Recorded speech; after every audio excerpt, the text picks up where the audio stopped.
اعوذ باللہ من الشیطان الرجیم، بسم اللہ الرحمن الرحیم، اللہم صلی علی محمد و آل محمد۔ السلام علیکم۔ حضرت ابراہیم علیہ السلام کا ابتلاء بکلمات۔ جس طرح خداوند عالم نے حضرت آدم علیہ السلام کو چند کلمات بتا دیے اور انہی کے ذریعے سے ان کی توبہ قبول ہوئی، اور اسی طرح حضرت ابراہیم علیہ السلام کے سامنے چند کلمات لائے گئے، ان کے لیے نار نمرود گلزار بن گئی اور آگ میں جلنے سے بچ گئے، اور طویل عرض آگ کی وادی ان کے لیے باغ جنت میں باغ بن گئی۔ لارے وہ کلمات 14 اسماء تھے، جیسا خود لفظ کلمات سے ظاہر ہے۔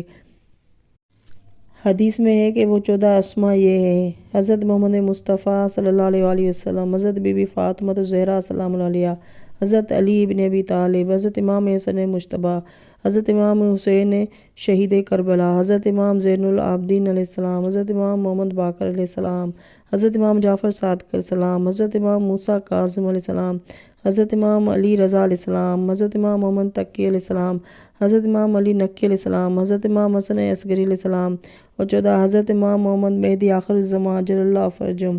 حیات القلوب جلد 1 میں صفحہ 99 میں۔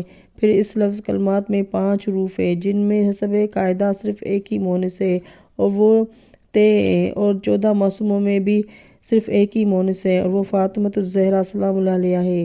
یہ تھا حضرت ابراہیم علیہ السلام کے ابتلاء کار رموزی اور باطنی مطلب، لیکن اس کا ظاہری مطلب یہ ہے کہ جسے علامہ ابن بابیہ فرماتے ہیں کہ وہ کہتے ہیں کہ حضرت ابراہیم علیہ السلام کے ابتلاء کا مطلب یہ بھی ہو سکتا ہے کہ خداوند عالم نے ان کا 20 مندرجہ امور میں امتحان لیا تھا اور وہ کامیاب ہوئے تھے۔ پہلا، یقین۔ خداوند عالم نے ملکوت السماوات دکھا کر ان کے یقین کا امتحان لیا اور وہ کامیاب ہوئے۔ دوسرا، معرفت۔ انہوں نے اپنی معرفت کا عملہ کا ثبوت بت پرستوں، ستارہ پرستوں، چاند پرستوں، سورج پرستوں کے سامنے نہایت خوبصورتی سے پیش کیا۔ تیسرا، شجاعت۔ بت شکنی کے موقع پر اپنی شجاعت و دلیری کا مظاہرہ کیا۔ چوتھا، علم، جس کی تصدیق خدا نے خود قرآن میں کی ہے۔ حلیم و رواں۔ پانچواں، سخاوت۔ مہمان نوازی کے سلسلے میں سب کچھ لٹا دیا جس کا خدا نے خود قرآن مجید میں ذکر فرما دیا ہے۔ عزلت۔ وہ گوشہ نشینی کرتے تھے اور عبادت میں اکثر اوقات نماز فرماتے تھے۔ امر بالمعروف نہی عن المنکر۔ حضرت ابراہیم علیہ السلام اچھی باتوں کا حکم دیتے تھے اور بری باتوں سے روکتے تھے، یہاں تک کہ اپنے چچا آزر کو بھی ہدایت فرمائی، اور وہ بدی کو نیکی کے ذریعے سے دور کرتے تھے، جیسا کہ انہوں نے آزر کے اس کے کہنے پر کے بعد کہ تمہیں سنگسار کر دوں گا اگر ہمارے خداؤں کے ساتھ برائی کرو گے تو فرمایا تھا کہ تم ایمان لاؤ، ہم تمہارے لیے اپنے خدا سے بخشش کی دعا کریں گے۔ توکل۔ انہوں نے چاچا آزر کے ایک سوال کے جواب میں فرمایا تھا کہ مجھے صرف خدا پر بھروسہ ہے جس نے مجھے پیدا کیا ہے اور جو زندہ کرتا ہے اور مارتا ہے۔ دعا بالحق صالحان۔ وہ دعا کیا کرتے تھے کہ خدایا مجھے صالح لوگوں میں ملحق کر، اور وہی محمد مصطفیٰ صلی اللہ علیہ وآلہ وسلم و ائمہ ہدیٰ میں، اور میرے لیے آخری زمان میں علی کو لسان صدق قرار دے۔ امتحان۔ حضرت ابراہیم علیہ السلام کو جب نار نمرود میں ڈالا گیا تو انہوں نے جبرائیل تک سے مدد نہیں چاہی اور خدا ہی پر بھروسہ رکھ کر اپنے کو کامیاب کیا۔ امتحان۔ بلا اولاد۔ ذبح اولاد کے موقع پر پوری کامیابی حاصل کی۔ امتحان بالمراد۔ جب فرعون مصر نے حضرت سارہ علیہ السلام پر ہاتھ ڈالا تو آپ نے پوری ہمت اور پورے صبر سے کام لے کر کامیابی حاصل کی۔ صبر۔ آپ جناب سارہ علیہ السلام کی بدمزاجی پر صبر کرتے تھے۔ نزاعت۔ وہ پاک دل تھے، خدا نے خود تصدیق کی ہے کہ وہ مشرک نہ تھے اور نہ یہود و نصارہ تھے بلکہ صحیح مسلمان تھے۔